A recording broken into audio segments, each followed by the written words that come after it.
Evening and welcome once again to Gaming Under the Influence. I'm Mike here with Alex, coming to you from GreenDragonCVR in Woodbridge to talk about video games. How are you, buddy? I'm doing okay, man. How about you? I'm all right too. Enjoying some first Berserker Khazan and making my way through Persona 4. Nice. Yeah. I actually finished Wild Arms 3 since we last spoke, and that was a fantastic game. I highly recommend to any fan of JRPGs. You know, you don't find the likes of that anymore. It deserves an episode on its own. But yeah, what are you playing lately, buddy? Lately I've been all over the place. I had a little bit of an FPS kick. Booted up Halo 2 the other day, the anniversary, because I haven't played through the whole campaign with like the updated graphics. And mainly it's cool because you can switch between them actually. So you can compare on the fly like how the original art was and the updated art. See if it's like, you know, egregiously different or not, and so far it's been nice. And I kind of miss that kind of old school like shorter campaigns, games like that, you know, whether they're FPS or not, but just the fact that you can blast it out and in you know, even a couple of days or whatever. It's been kind of fun just to mess around with something like that, right? I'd like to play a game like that too. Everything I play these days takes like a month or two to finish. Just absolutely, you know, it's crazy. It's a real time investment for sure. 60 to 80 hour games are the norm nowadays, but when they're as good as the ones we're trying now, maybe it's not something to complain about. True.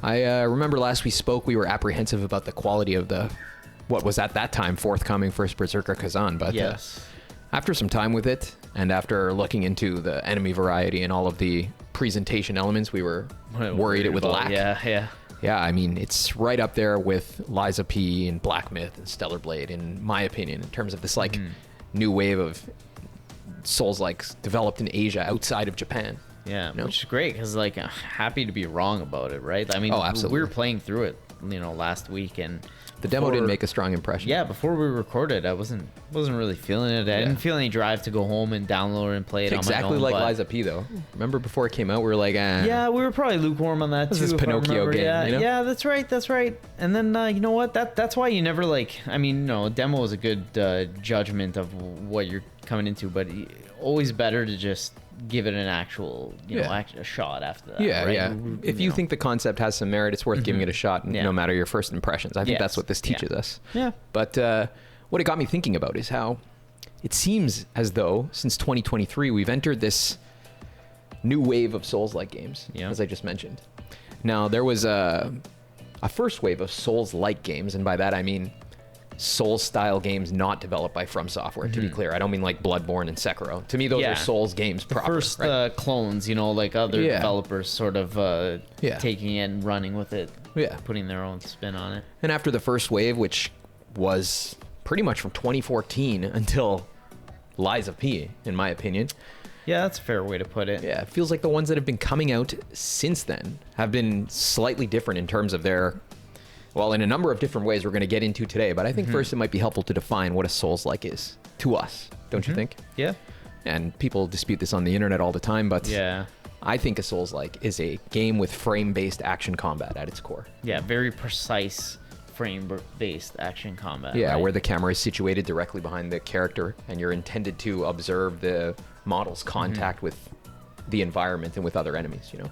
Whereas in character action games, for example, which have many of the same elements, the camera's somewhat removed from the action and you're not supposed to pay so much attention to those things as you are to combo inputs and, you know, other things. Yeah, and not to downplay it at all, like positioning is not as vital, it seems, you know, where things are more floaty and fast. I think Souls games are very circumscriptive. Like there's an input corresponding to every movement and sword swing on part of the character, whereas character action games, singular action, like one button input for one specific thing, whereas character action games are more abstract in their inputs. You know, you can accomplish more with less inputs on part of the player, it seems like to me. Now obviously these are not hard and fast categories, and there's probably cases where the line between them blurs, but to my estimation, what makes a Souls-like is primarily this frame-based action combat. And there are other elements too, like we talked about last time, you know, like the bonfire checkpoint system and the fact that you lose your souls when you die and all this stuff. But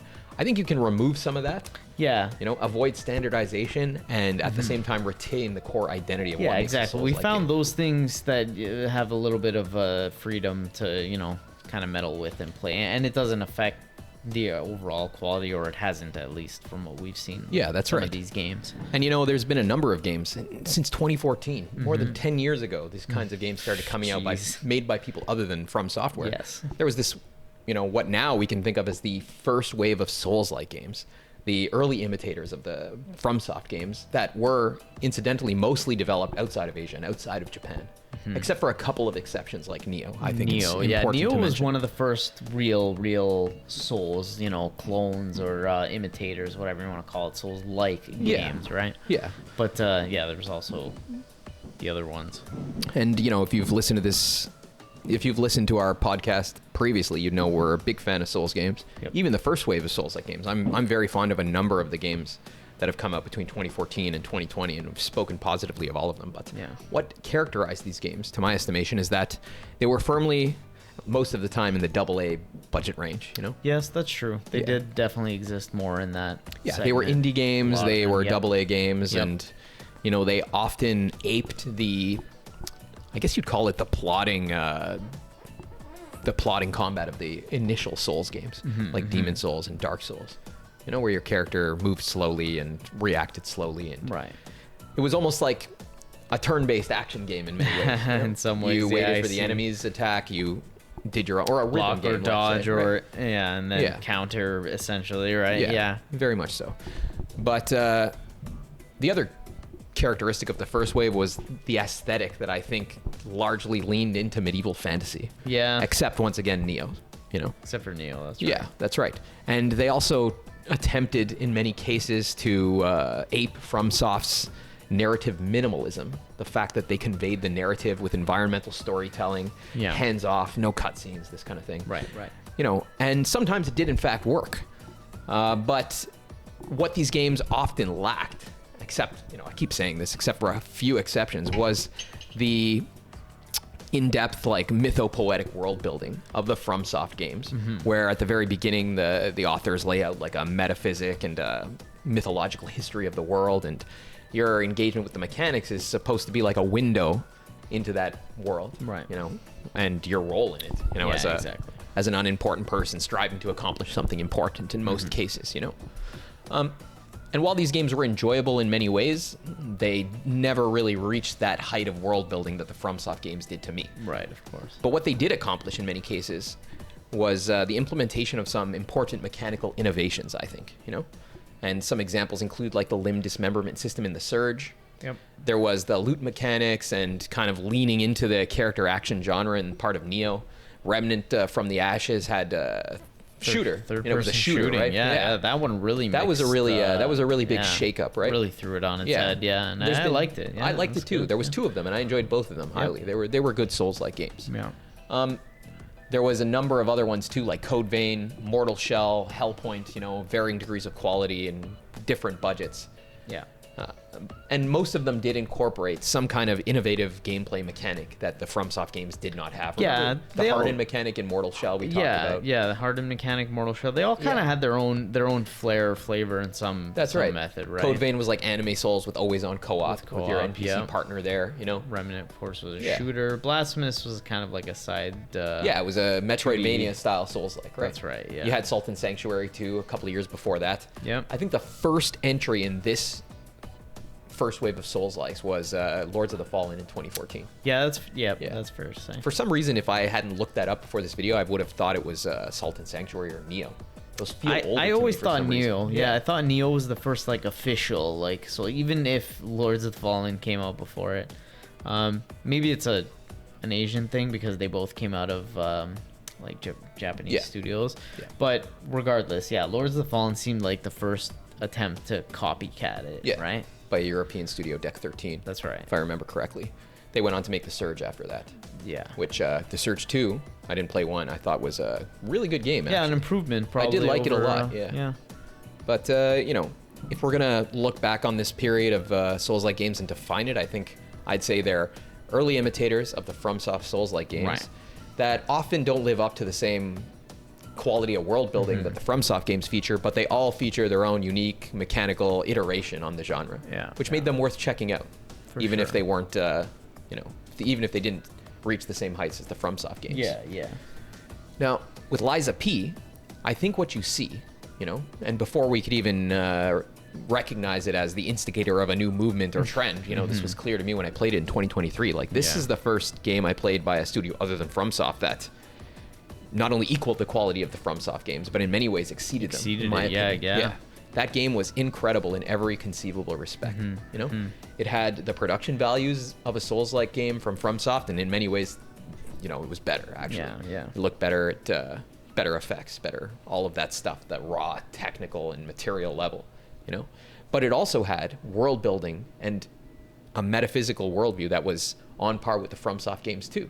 This intricate mythological backstory and view of reality and human nature that informed all of the things the character was doing. Yeah, mysterious characters. Lots of. It asked lots of important questions about the nature of personality and what was real and what was unreal. You know, I don't know that it's too good of an idea to get deep into these things in this video, but safe to say that its world building was on par with the FromSoft games, and in many ways, at a technical and mechanical level, it exceeded them in quality, right? And shortly after Lies of P came out, the following year, there was a couple of games that also came from other Asian studios outside of Japan, Lies of P being a Korean game. Last year, there was Stellar Blade, and there was Black Myth Wukong, from a Korean and Chinese studio, respectively. And in these games, I think you see the same quality as in Lies of P at the technical and material level. You know, definitely carried over. These are all games made in Unreal. They look beautiful. It feels like they've caught up technically, you know.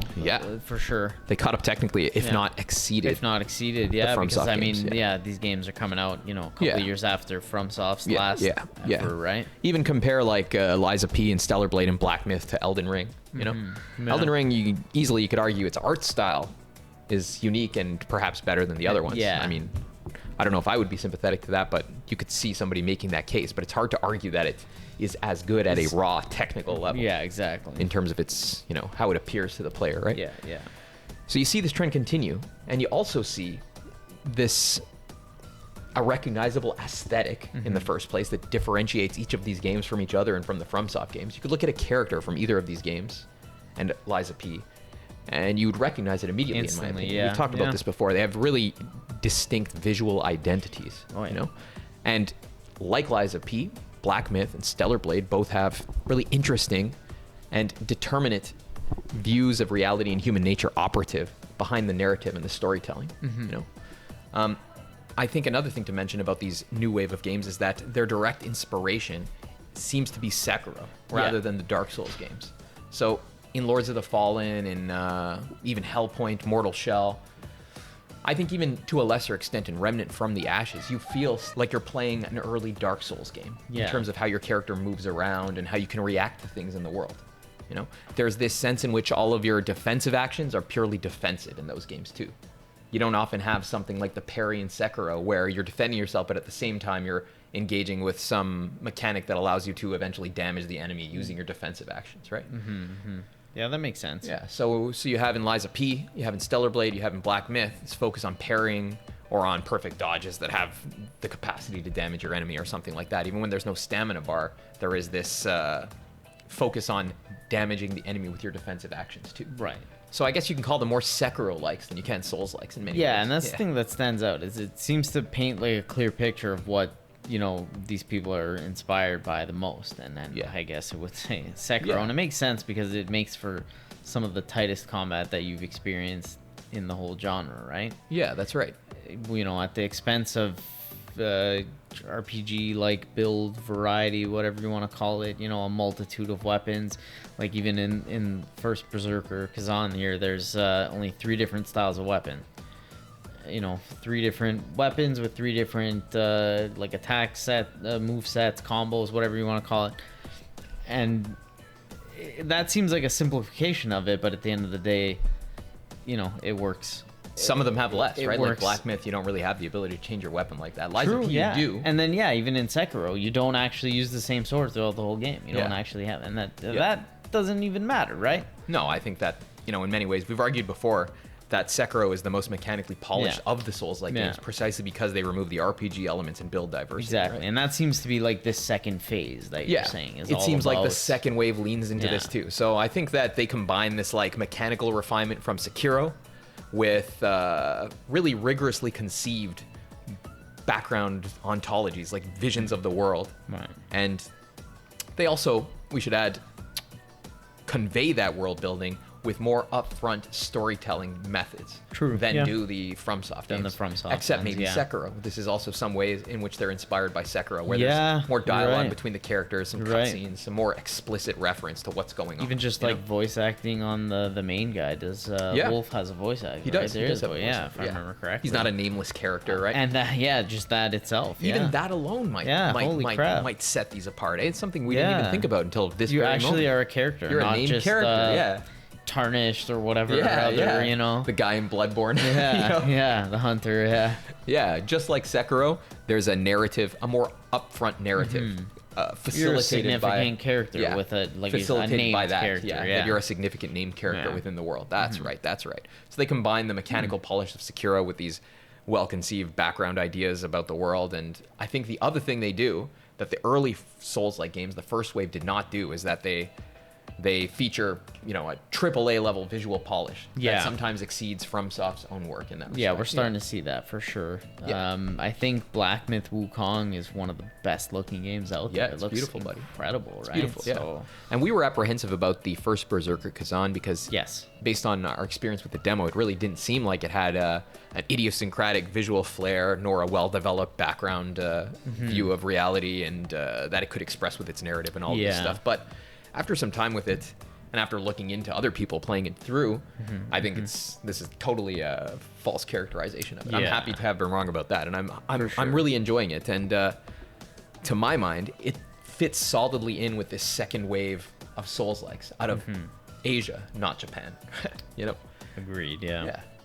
And so, looking at all of these games, I mean, I think it's safe to say we've entered this new era of Souls-like game design, pioneered primarily by non-Japanese Asian studios out of South Korea and Japan. There's a couple more games coming out that we probably shouldn't get into discussing right now.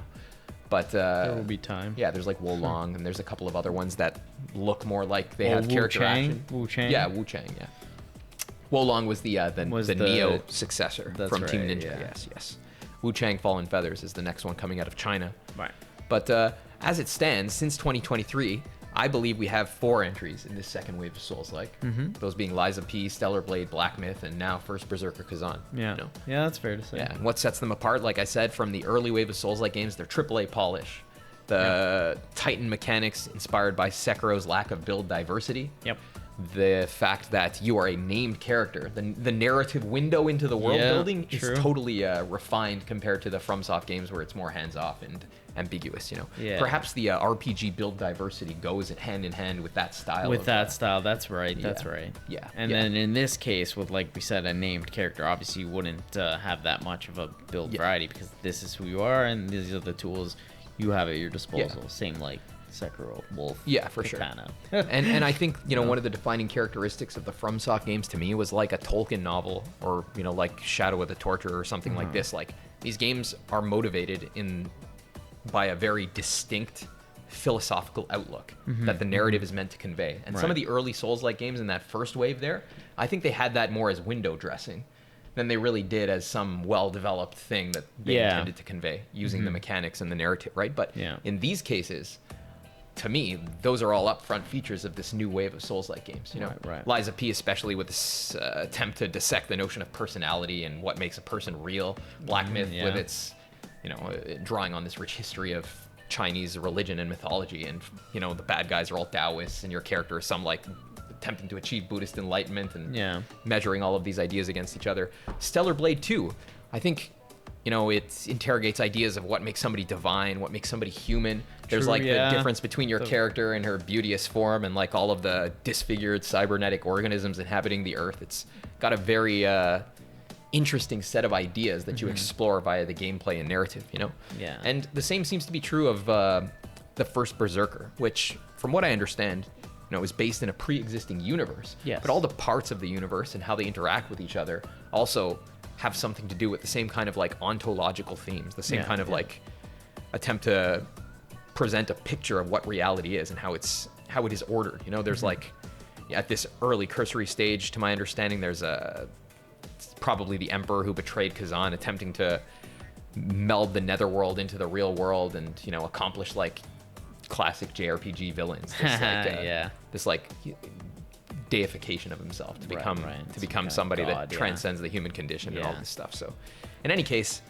these are not mere window dressing like they might be in some of the lower budget first wave Souls-likes. These are integral components of how the game is, like what you're doing in the world, how the narrative progresses. It's all informed by those background understandings. So I think we could summarize that by saying they're conceptually and mechanically more competent than the first wave of Souls-like games, you know? And in my opinion, this is probably, at least in the mechanical element, due to the fact that they imitate Sekiro instead of the early Souls games. Right? Yeah, that makes sense. I mean, they're drawing inspiration on a more refined, a more refined thing at the end of the day, like Sekiro. They're imitating something that's like tighter. We said. Yeah. Yeah. So very cool, man. Yeah, I think we're in the midst of I don't really think there was much of a decline. Actually, the genre's been pretty steadily populated since its inception, but this is certainly something of a Souls-like renaissance. Yeah, in a way, it seems to be a definite shift in gears, sort of pivoting to another form of this genre that seems to be catching fire and is more popular. And I mean, there's still stuff that'll come out, for sure. There's a number of titles on the that too. Yeah, I'm sure we're never going to see the end of like the indie Souls-like. Right. Not that I want us to see the end of it, But I am excited for the future of this, of these just AAA definitely. I mean, Souls-like developed in Asia, right? It's cool to see them, carry their inspiration off of, the last greatest games. Yeah. And see where it goes from there. Yeah, it's fantastic. So it's an ever-evolving situation that we're just going to be covering as long as we like, right? Yeah. So I think that it's worth noting that, there is, to my estimation, something of a difference in these two sub-elements, sub-genres of the Souls-like genre, right? The first wave there, Western developed, somewhat more plotting, somewhat lighter on narrative and world building, but mechanically innovative nonetheless. Yes. Whereas these, I think that actually they're probably less mechanically innovative. Yeah. Just that they follow a more tighter, They're very much like playing Sekiro. Yeah. Heavy focus on, learning the enemy patterns and reacting. Yeah. Heavy focus on using your defensive action to set yourself up for offensive reactions later on. Parrying, breaking, gauges and everything. It goes to show that, I guess, innovation is not necessarily the key to making something beautiful, right? Sometimes iteration and just both are viable. Using the same mechanical formula to express a unique idea might be better, And it sure doesn't hurt that they have this like AAA polish to them. It really, I wonder sometimes when I'm playing these games, how much do they cost? How do these Western studios make these like dumpy looking games that cost hundreds of millions of dollars? And these guys, like, I know Black Myth wasn't made by a massive team. It didn't cost even a fraction of the money that a Western game does, right? I don't know. Who knows what causes these exploded budgets on spending money on garbage or something? Probably paying idiots in the West to work on it and then marketing it after the fact. If I had to guess. Yeah. But in any case, there are two waves of Souls-like games is the point of all of this, and the second wave is something to be excited about. Yeah. Looking forward to the next entries in the genre. Yeah. Let's do it. Hopefully next time we talk, we can make a video explicitly about first Berserker and all of its interesting qualities. Quirks and features. Yeah. What do you say we leave it there for today? That sounds good to me. Thank you guys very much for tuning in, and play your Souls-like games.